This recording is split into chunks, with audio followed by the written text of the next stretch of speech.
Is May 21st, so that means it's time for another edition of Wednesday with Walton and Reis. I'm Brian Walton. This is Kyle Reis. Welcome, Kyle. Hello, Brian. How are you? Doing good. And of course, we come to you each week here at thecardinalnation.com in video form, and the audio is available at the Scoops Sports Network and all your favorite podcast apps. Kyle, first, before we get into baseball, I mean, there was obviously a serious weather event in St. Louis, a tornado that I guess was a mile wide and 23 miles long, and lives were lost and property damage. And I know you're in a job that serves the public. First of all, were you affected personally? And, what does it mean for the people of St. Louis? Yeah, Brian, I technically I was right in the heart of it. I live on a street called Waterman. We'll give out as much information as we can. And what house number is that? Yeah, between Kings Highway and Union here in St. Louis. And that is kind of on the southwestern corner of the brunt of the tornado that had 130 to 150 mile winds at its peak. And so my building at first appearance didn't take any damage, which I thought was amazing, especially because on my street, on my block, buildings are totaled. There are trees down. I mean, nearly every tree is either completely damaged or down. When you look, my apartment faces an alley, and when you look across the alley onto the next street over, which is Westminster, there are garages that no longer exist. There are shingles and parts of homes that no longer exist. Trees down on homes everywhere. It is a sight to see. I was lucky. I have a job that deals with weather, but I took off early on Friday to get to my girlfriend's house. My girlfriend lives in Charleston, Illinois. We have a long distance relationship now for 6 to 7 years. And I left early to beat the storms. And I did not expect to see what I saw. It wasn't until Friday night that I started seeing on Twitter that this storm had blown right through the central West End. And the next morning, my brother Scott, who lives here in St. Louis, who is this is his Vladimir Tarasenko jerseys. This is now where I live because of the storms, because of my apartment, because of not having power or internet, and now finding out that we have roof issues. My brother Scott went and looked and took a bunch of pictures of the street and the area, and it was, not demolished. My area isn't bad. Further northeast of me it is a war zone. It looks like a bomb was dropped on it. It is tragic and heartbreaking in every conceivable way. I've actually got out lucky as compared to nearly everybody else in my area. So, well, we hope that anybody who's watching here, whether you were affected, our thoughts are with you, and if you weren't, maybe there's something you can do to help others, whether it be to contribute to Red Cross or give blood, or do whatever you can to try to help those who aren't as fortunate as Kyle, that are who's safe and sound, at least after this terrible event. I always recommend the Red Cross. I know that there are plenty of other charities and people that are pitching in, but I know from firsthand accounts about other things that I've dealt with. I am a municipal worker. I'm a government worker. I work for St. Louis County. I'm not really supposed to talk about it, but I'm going to say it anyways. And I know from working with the government that the Red Cross is as reliable and as strong and as fiscally responsible as possible. So I would recommend donating if you have any questions at all to them. I'm just reaching into my wallet for my blood donor card. I give blood every 56 days religiously. My partner and I, because of course everything we do is competitive, my partner and I have a contest who can fill the bag fastest. And yes! I lose 99 times out of 100, but it doesn't matter because we still give blood. I'm A plus. I'm an A plus donor. I my blood is A positive.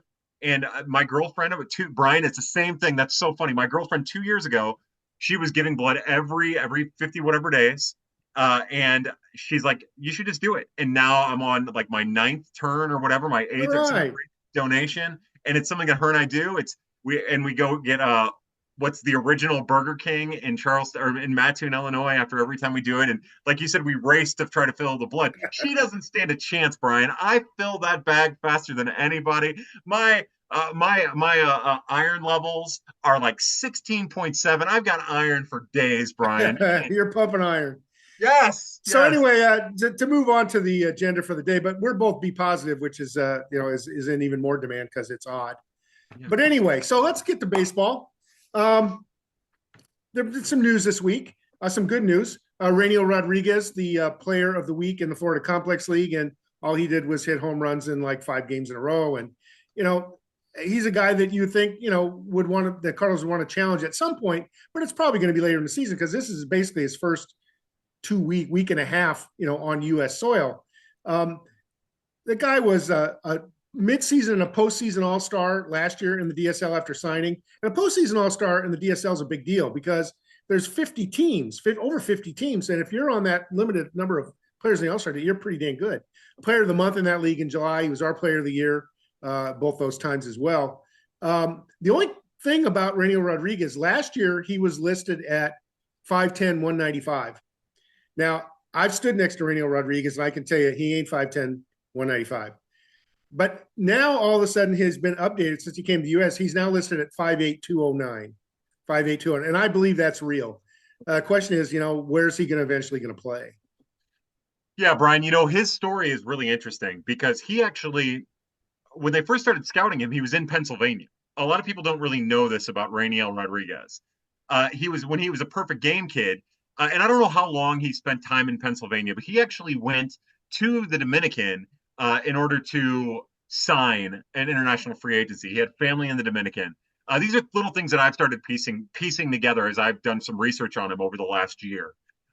So much so, before we get into how successful of a season he's had, I was asking around a little bit, and I don't have big connections or anything like that. I'm not trying to sell it that way, but because of some of the work I've done with Prospects Live over the years, and some of the people I've talked to at Baseball America, and some of the other scouts from other teams that I've talked to here and there who have been interested in the gifts that I've put out over the years, I talked to 7 people in the industry, whether they be associated with the team or with the scouting, the independent scouting industry as it is, and I asked, had Rainel, we'll call him Ray, had Ray stayed in and been draft eligible in 2025, because this was supposed to be his draft eligible season, had he stayed in Pennsylvania instead of seeking out, the international contract, where do you think he would be? Now, these are people who don't just give cursory answers. These are people who it's their job, and I've developed enough relationship that I trust them when they say this.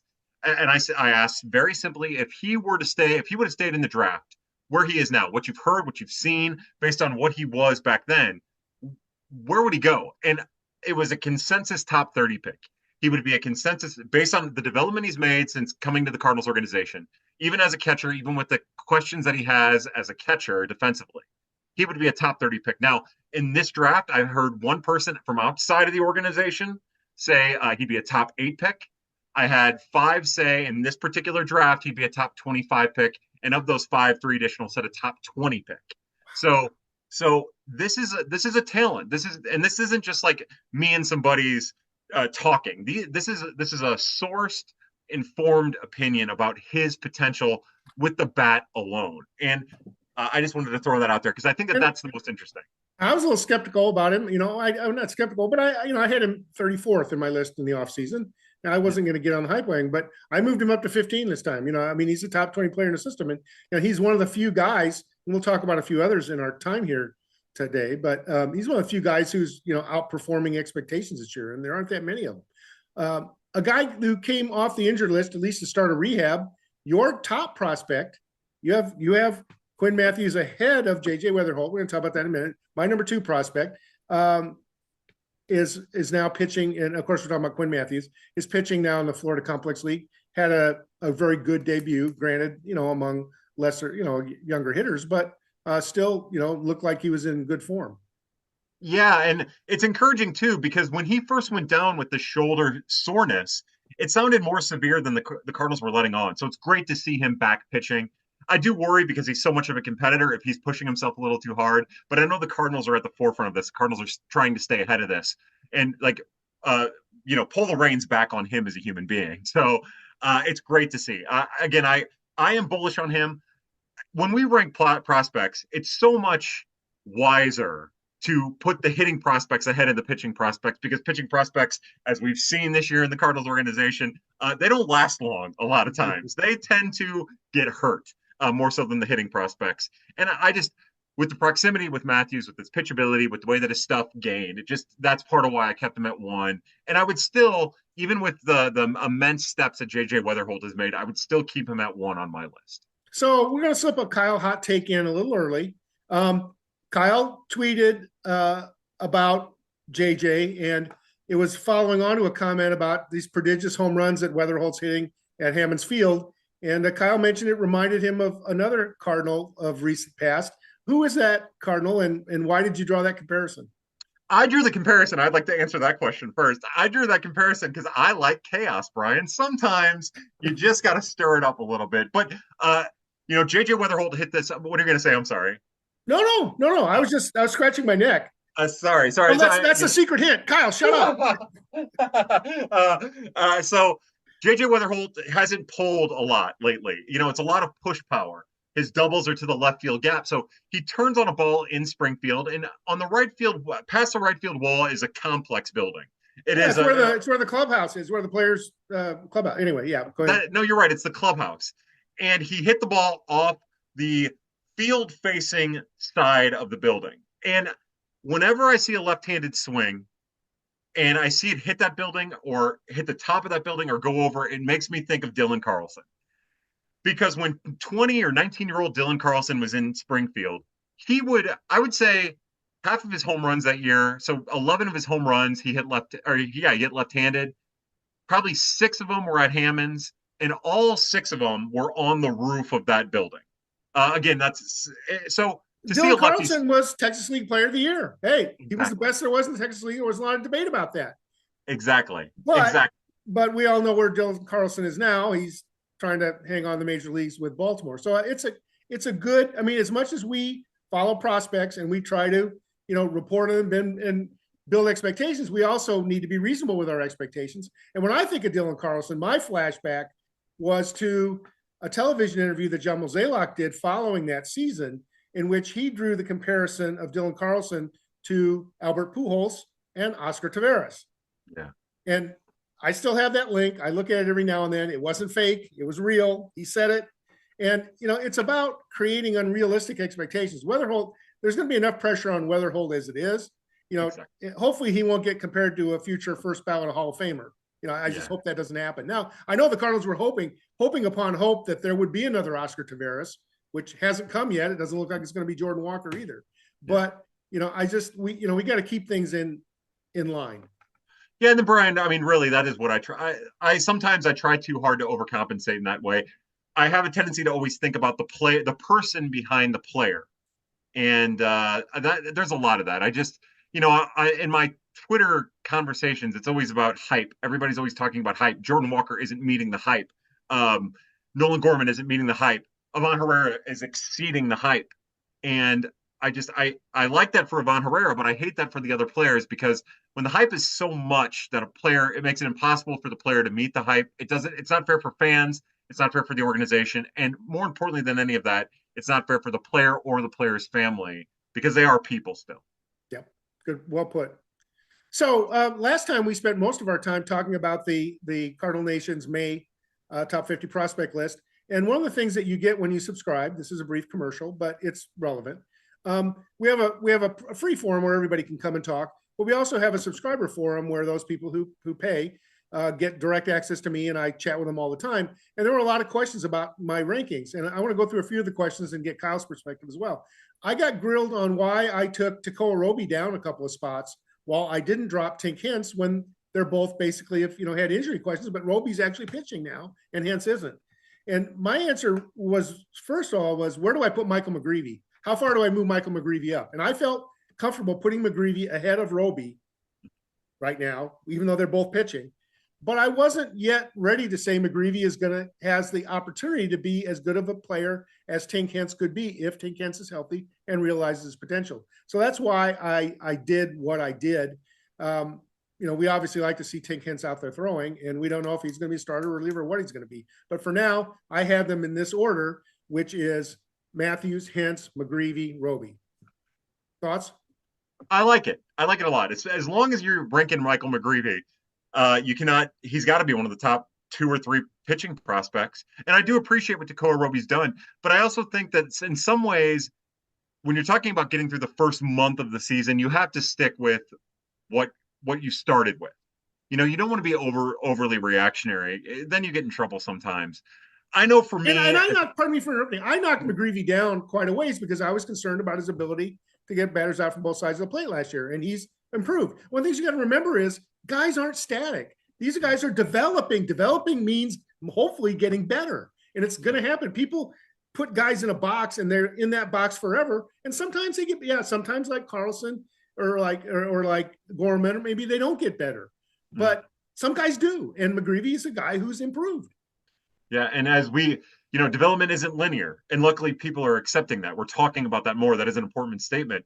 And then I'm sure maybe we'll get to it, maybe we won't. But then you get someone like Josh Baez, who we talked about last week, who things might just be clicking for him as a 21, 22-year-old. You just never know. 4 for 4, 2 home runs yesterday. Not bad, right?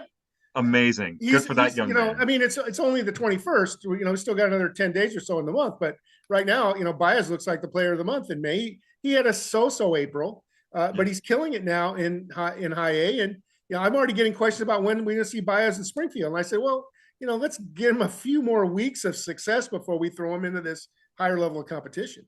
Yeah. So, to get to your point, I am buying into Roby now again because of how my weekend went. I did not get to watch his start this past weekend when he struck out 11 and threw basically nothing but strikes while striking people out. I think it's just, again, talk about hype. I have a lot of people saying, just like you have with Javier Baez or Joshua Baez, how come he's not getting promoted? How come he hasn't been promoted to AAA? And you and I are kind of in the same boat there, where we want to see them push him. It's time to push him. This is like his third round of AA at some capacity. But at the same time, if he's comfortable and you're still trying to learn about him and he's still trying to figure out his command, I don't mind him spending the next couple weeks in AA, getting to June, getting his pitch count built up, because they're still being really conservative with the AA pitchers in their pitch count. Getting that pitch count built up, and then getting him to AAA. Yeah, he's averaging about 60 pitches, I think, an outing this year, something like that. Yeah. All right, another question I had was Max Rajic. Why do I still have Max Rajic on the edge of the top 20? Why didn't he move up? And my take is his results are about the same as last year at the same level. And so I kept him about the same place on my list. And others passed him by, but, being in the top 20 isn't a bad place. And all of his stuff is about the same, at least going off of what he was throwing in spring training. All of his stuff is about the same. The curveball bites a little bit less in a weird kind of way. He's still getting swing and miss with it, but his body hasn't changed. The way he commands the zone hasn't changed. So keeping him static is like, I started, Brian, I think you'll appreciate this, my handwriting. I started doing some re-rankings that didn't really go anywhere, honestly. And so when I was doing it, like he is static on my list as well.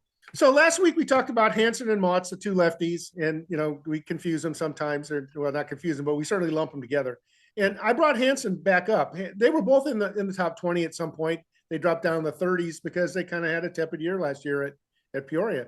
But Hansen is off to a good start this season, and so I gave him a partial rebound at 23. I didn't move Motts up yet because his results haven't been as good. And now, unfortunately, Motts was pitching, I think it was on Saturday. He came out one batter in the third inning and had to leave the game. I was watching. It wasn't clear what the problem was, some kind of lower body, some kind of leg injury or something. So hopefully it's not, anything serious, but he was put on the injured list, Bryson Motts. So we're not going to see him for at least another week. Brian, I had somebody ask me tonight, what are some of the things that I've seen change at the minor league level? And when I was watching Pete Hansen on Tuesday night before, we recorded, he is throwing his off-speed pitches more. And those are his best pitches. And we've seen Matthew Liberatore at the major league level have his most success when he's throwing his slider more, backing off his fastball a little bit, being very selective about how he uses his fastball and sinker. And we're seeing that with Pete Hansen at AA, and it's manifesting in a very positive way. And I just wanted to throw that out there because I think one of the things that we're seeing in the organization is exactly what we're seeing at the major league level, where it's, all right, these are your best pitches as a pitcher, throw them. Just throw them. If your best pitch is your slider, throw it like your fastball, like you would traditionally a fastball. If your best pitch is your curveball, as long as it's not big and loopy, you're going to throw it pretty frequently. So I think that's part of the reason why Pete Hansen's having regained success or rebound to start the 2025 season. So I took some heat, and you might agree with him because he's a guy and you're below 25, and that's Cesar Prieto at Memphis, and I kept him he actually moved into the top 20, but more because so many players above him dropped down, and so he kind of floated up as a result. Yeah. Any thoughts about Prieto? I mean, he's kind of behind enough people in the second base, third base pecking order. It's going to be hard for him to get a roster spot, but there's not anything impending with him other than this winter he becomes Rule 5 eligible. And we'll have to have a whole episode about this later, but he's going to be Rule 5 episode. Motts and Hansen we talked about were Rajic and Jerpy, who's on the injury. So there's a bunch of guys they're going to have to figure out about protecting this year. But I didn't feel super excited about Pareto in the top 20. On the other hand, I wasn't sure who I wanted to put there instead. Yeah, I was having a conversation with a friend of mine about my top 20, and I was just talking about how it's more a list of people who, and you hinted at it last week, Brian, but people who are taking advantage of just kind of being themselves while other people are kind of falling off. So my thoughts about Cesar Prieto are very generic. And you hit it, Brian. I just don't know what to do with somebody who's so far down on the middle infield pecking order who doesn't have shortstop viability, even though he's played it a little bit. He did. Doesn't strike out, doesn't take walks, Yeah, and he doesn't hit the ball particularly hard. He's kind of an enigma in a lot of ways. I do wonder sometimes if he'll go and be the Ramon Urias, where he'll go find a team like Baltimore and he ends up finding himself a utility. No, well, not Baltimore, because that's where he he'll came go from, back to Baltimore. Who knows? Yeah, but I get your point. I get your point, though. Yeah. So I wonder if that's going to be his. Donovan Solano had what? Donovan Solano had like 8 or 10 years in the major leagues. Yeah, nearly 10 years. He might have even passed the 10-year threshold. Amazing. So I just think, with him, exactly, it just happens that way sometimes. With him, I just think that there's so many people ahead of him, and he's a little older, and his tool is his contact tool. His carry tool is his contact tool. So, of course, that type of player is going to have success at AAA that he might not have at the majors. So, yeah, with so many people ahead of him, I don't know what to do with him either. So a couple guys who did move into my top 20 also, who I felt good about doing that. Ishan Henderson, a guy that, I don't want to say they rushed him through high A, but he didn't spend a lot of time in high A, and it was a risk putting him at double A, but he's done a great job there this year. And Travis Honeyman, who seems to be healthy, playing center field even. Last year, Honeyman had a very interesting line. His OBP last week at Palm Beach was 636. He had 6 hits. They were all singles, and he drew 8 walks. So, I guess it's time to test Honeyman at the next level. I think Henderson's going to spend most of this year at double A, as he probably should. Yeah, I think so too. It's funny to watch Honeyman. Honeyman has a lot of really, there's a lot of moving parts in what Travis Honeyman does. And I'm really anxious to see how I guess how he can make the best of that. Like, he was getting hammered pretty hard with high fastballs tonight. And it's the first time I've seen him, and he struggles with high fastballs because in his mechanics at the plate, he has a lot of moving parts, and he's still not playing the field all that often, which is another, as frequently. So that's another thing to keep an eye on. Ishan Henderson, I wanted to make a point, and I was just looking it up as I was rambling, so I don't even know what I said. Sorry about that, Brian. But our good friend Andy Carroll over at the Scoops Network wrote an article about Ishan Henderson and how he's based out of Springfield. Andy Carroll is. And he wrote an article about how Ishan Henderson is doing a really great job of maximizing his stuff. Also, he got some ticks on velocity, but maximizing his stuff through tunneling and deception. And I love to see that young man having the success that he's having, especially because of some of the pitching injury issues at the upper level. So, again, you cannot deny the success he's had. He's striking people out. He's not walking people at an unacceptable clip. And every start is kind of similar for Ishan. So, yeah, I would suspect, and I might be jumping the gun here, Brian. We'll see Ishan. Well, we'll see Travis Honeyman and probably Mr. Cross make a leap to high A in the very near future. Yeah, so let's talk about that. You mentioned a couple of guys that are due to be promoted from Palm Beach in Travis Honeyman and Josh Cross, and I don't think there's any debate about that. Cross, you've seen his numbers in terms of both power and production. He continues to be a very impressive RBI machine for Palm Beach. Joshua Baez, we talked about him. He's another guy that, if Honeyman goes up, maybe Baez goes up a step as well. He's not only been showing the power, but also he's been very good on the bases, stealing a lot of bases, which is good to see as well. Yeah. I love seeing a big guy like that with that kind of athleticism show it off. And I think that the stolen bases in particular show you that he's coming into his confidence. I think about the comment that you made last week when you mentioned that when you talked to him, Joshua Baez, after the Cardinals drafted him, he was like, I'm going to be in the majors in 3 years. I'm going to be in the majors in 3 years. And I remember hearing him talk after the Cardinals drafted him, and he just sounded like an 18-year-old who was trying to be confident. Yeah. Like, he comes from a tough background. He's a great kid, a sweet kid. He comes from kind of a rough neighborhood, and again, kind of like Ray Rodriguez, who we'll talk about here in a little bit, but comes from kind of a tough neighborhood, and he was raised by a really strong support system in kind of a tough neighborhood. So that's all just to say that like now when you hear him talk, he's not just saying things that somebody trying to sound confident would say. He's talking with confidence. He's growing into himself. He's growing into being a young man, and that's showing on the base pass. It's showing. It's still very young. What is he? Is he 21 or 22? 22. He's right there, right in there. It seems like he's been around forever, but remember he signed at 18. Yeah, yeah. So it's awesome to see him start to come into his own. In my mind, I kind of equate it in a very different way to Juan Yepes, right? Where Yepes would show some flashes before he hit 20, would stall out at Peoria a couple different times. I think I guess back then when Peoria was low A and Palm Beach was high A, he would stall out at Palm Beach and then find his way back down to Peoria. So I just like it took him a while to get going. And granted, his career's kind of stalled out since getting to the majors with Washington, with the Cardinals, and then going to Washington. But like that's just to say that this kind of development is not unprecedented, especially for a bigger body with supreme athleticism, and that's what Joshua Baez has. So it's to me, Brian, it's the most exciting storyline at the minor leagues for the Cardinals right now is Joshua Baez and how he's rediscovered some of his star prospect luster. Well, there you go. There you heard it here first. Kyle's a Joshua Baez backer. I'm still a little bit from Missouri on this. I want to see a little more from him, but he's had a tremendous month of May. There's no doubt about that. Yeah. Roby, I'm not going to get on my soapbox about Roby. Kyle provided some good reasons as to why the time may not be right for him to go to Memphis, but it's got to happen, sometime by the midseason, I would think. And that's another point to be made here. I think we may have talked about it before, but traditionally in the Gary LaRocque era, the Cardinals would do their first major sets of promotions around Memorial Day. We don't know yet what the new regime is going to do, the Larry Day and all. So we're assuming that that's going to happen here in the next week or so. And part of the reason we're talking about tonight versus next week is because, of course, Memorial Day is only 5 days away. So it could happen before we go in. We'll be talking about a bunch of new promotions.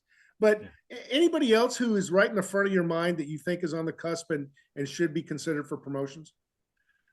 Let me refer to my list. If they didn't have so many middle infielders, I could see a situation where with the middle infielders, where Jeremy Rivas, where I could see them pushing Jeremy Rivas. They've always been kind of aggressive with 20. I think he's still only 22-year-old Jeremy Rivas. His stat line isn't great, but he's starting to incorporate more power, and he's the kind of guy who they've always kind of liked. Yeah, and Rivas, it's kind of hard to tell. As you pointed out, he's finally playing some second base as well. He and Wetherholt are kind of those interchangeable pieces. But I looked at his numbers because he was another guy that I didn't move up in my prospect. His batting average is down 42 points year to year. His OBP's down. Yeah, it's nice he's providing some more power, but are we expecting Jeremy Rivas to be a power source in the major leagues? Right. I want to see the guy get on base and his OBP's down. I don't want to promote a guy whose OBP is down who's expected to be an on-base guy. Yeah, he's swinging all the time too. He's swinging all the time. So, and then the only other one that comes to my mind, and I'm with you on Rivas. I just wondered because they've been so aggressive with him, and again, it's a new regime. They push him. They brought Brody Moore up instead. But that's Brody Moore, there are guys that are kind of at the back end of the bench and who development aren't going to get hurt if they don't play regularly. And nothing against Brody Moore or your family if you're out there listening, but Brody Moore isn't a prospect and Rivas is. So yeah, look at you being all Ryan Lotus on the Brady Moore, Moore. Who? He's dead to me.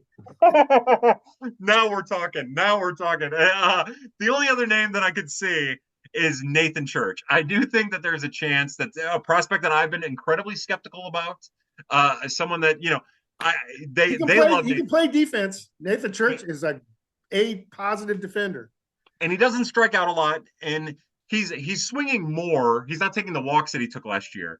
But he's older. He'll be 25 in either June or July, and the Cardinals love him.